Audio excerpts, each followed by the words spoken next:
আমি জমিতুল ফালার বক্তব্য আপনারা দয়া করে শুনবেন। ওখানে আমি দ্বীনের কিছুটা ব্যাখ্যা করেছি, যে সংজ্ঞাটা ওখানে বলি নাই সেই সংজ্ঞাটা আজকে বলছি।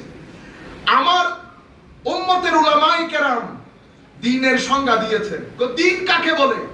আদ-দীনু ওয়াদউন ইলাহিয়ুন সাইকুন লিযবিল উকুল আস-সালিমা লিইখতিয়ারিহিম আল-মাহমুদ ইলা মা হুয়া খায়রুল লাহুম বিযাত।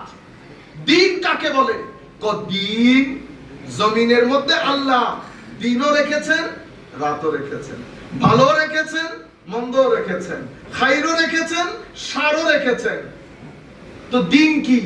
দ্বীন হচ্ছে এমন একটা নিজাম যেটা আকলওয়ালা বান্দাকে খায়র সিলেক্ট করতে, খায়র গ্রহণ করতে, মঙ্গলকে নির্বাচন করতে কি করে? হুকুম দেয়। এটা ডিভাইনলি আপনার ভিতরে সেটআপ।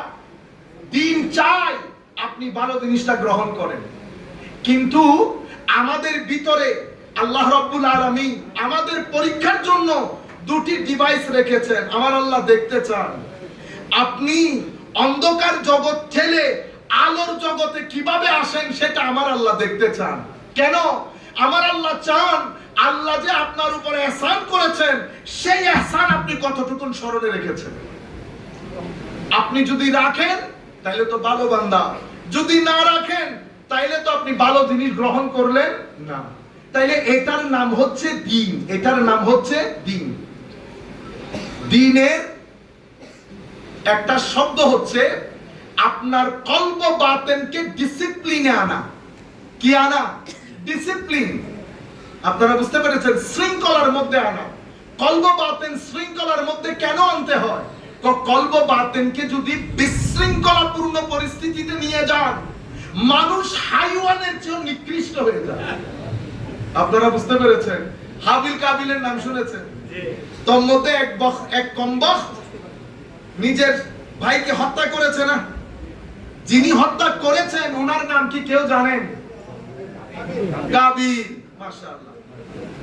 সে কিন্তু হত্যাকারী হিসেবে আমরা তাকে চিনি, কিন্তু তার প্রথম যে অপরাধ সেটা হত্যার চেয়ে জঘন্য। সেটা কি? সে নিজের বোনকে বিয়ে করতে চেয়েছে। হত্যার চেয়ে জঘন্য না?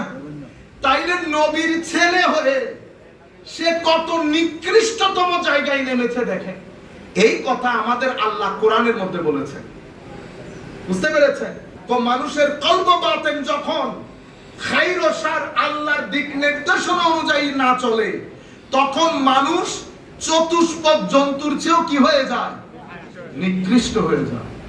সেই কারণে হুসাইনিয়ত বোঝা বড় জরুরি। কারণ হুসাইনিয়ত হচ্ছে মঙ্গলের নাম, ইয়াজিদিয়ত অমঙ্গলের নাম। আপনি যদি হুসাইনিয়তকে গ্রহণ না করেন তো দ্বীনই তো শিখতে পারলেন না। আপনারা বুঝতে পেরেছেন? এই কারণে তো দ্বীন হুসাইনিয়ত মানে কলব বাতেনকে শৃঙ্খলার মধ্যে আনা। শৃঙ্খলার মধ্যে আনলে আপনি বিশৃঙ্খলা বুঝতে হবে। বিশৃঙ্খলা কিসের নাম? ফাসাদের নাম। বিশৃঙ্খলা কিসের নাম? মিথ্যার নাম, হিংসার নাম, অভদ্রতার নাম। এটা হচ্ছে বিশৃঙ্খলা। তওবা কাকে বলে? তওবা হচ্ছে বিশৃঙ্খল জগৎ থেকে শৃঙ্খলার মধ্যে আসা, এটাকে তওবা বলে। আপনারা বুঝতে পেরেছেন? এখন তওবা মানে আস্তাগফিরুল্লাহ বলা না, তওবা মানে মুখে মুখে থাপ্পড় দেওয়ার নাম না। তওবা হচ্ছে আপনার একটা অবস্থান, স্টেট অফ ইওর মাইন্ড, যেখানে আপনি রুজু করেন, ফেরত আসেন। কোত্থেকে কোথায় ফেরত আসেন? নফসের দুনিয়া থেকে কলব বাতেনের দুনিয়ায় ফেরত আসা, অমঙ্গলের দুনিয়া থেকে মঙ্গলের দুনিয়ায় ফেরত আসা। আরো সংক্ষিপ্ত আকারে বলতে গেলে ইয়াজিদিয়ত থেকে হুসাইনিয়তের দিকে ফেরত আসা, এটাই তওবা। এটাই। এই কারণে খাজা মাইনুদ্দিন কি বলেছেন? দ্বীন, দ্বীন আস্তে হুসেন, হুসাইনি দ্বীন, দ্বীনি হুসাইন। কেন বলেছেন? কারণ দ্বীন হচ্ছে দ্বীন আপনাকে আপনার ঋণের কথা স্মরণ করিয়ে দেয়। আপনি ঋণী কার কাছে? আল্লাহর কাছে। কেন ঋণী? কারণ আপনাকে আল্লাহ অজস্র নিয়ামত দান করেছেন। তো যে নিয়ামতগুলো দান করেছেন সেই নিয়ামতগুলোর একটা একটা হিসাব চাইবেন, কিয়ামতের দিন। সেই কারণে কিয়ামতের দিনের আইডিয়া হচ্ছে ইয়াউমুল হিসাব, হিসাবের দিন। মাওলা কিসের হিসাব? তো চোখ যে ব্যবহার করছো আমার নিয়ামত, হাত যে ব্যবহার করছো আমার ছেলেদেরকে, বুঝতে হবে বিষয়টা। আমরা যত্র তত্র চোখের ইউজ করতে পারবো না বেটা, যত্র তত্র হাতের মুখের ইউজ করতে পারবো না আমরা। কারণ হাতের ইউজ, মুখের ইউজ, চোখের ইউজ কিয়ামতের ময়দানে আমার আল্লাহর সামনে পাই পাই করে হিসাব দিতে হবে। কারণ আমি আল্লাহর দরবারে এই নিয়ামতের জন্য ঋণী। এখন ইমাম দি আসতে হুসাইন কেন? কারণ আমার নবী হাদিসে পাকের মধ্যে বলেছেন, আহিবুল্লাহ লিমা ইয়াগযুকুম মিন নিআমিহি, আল্লাহকে মহব্বত করো, আল্লাহকে ভালোবাসো। কেন? কারণ আল্লাহ আপনাকে আমাকে তার নিয়ামতের চাদরে আবৃত করে ফেলেছেন। আলহামদুলিল্লাহি রাব্বিল আলামিন। মাওলা আমরা বলি আমরা গুনাহগার, আল্লাহ কোনো সন্দেহ নাই। আমাদের চেয়ে বড় গুনাহগার আপনার জমিনে নাই, এটা কোনো সন্দেহ নাই। কিন্তু আল্লাহ আমরা যে আপনাকে মহব্বত করি এটাতেও কিন্তু কোনো সন্দেহ নাই। সিনা কুলে বলছি আল্লাহ আপনাকে মহব্বত করি, এটাও সত্য। গুনাহ করি এটাও সত্য। আপনার হুদুদ ক্রস করি এটাও সত্য।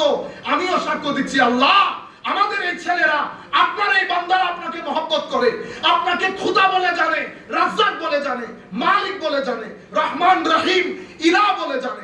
গুনাহ করে সেটা ভিন্ন জিনিস। আল্লাহ এটা যেমন সত্য এটাও তেমন সত্য।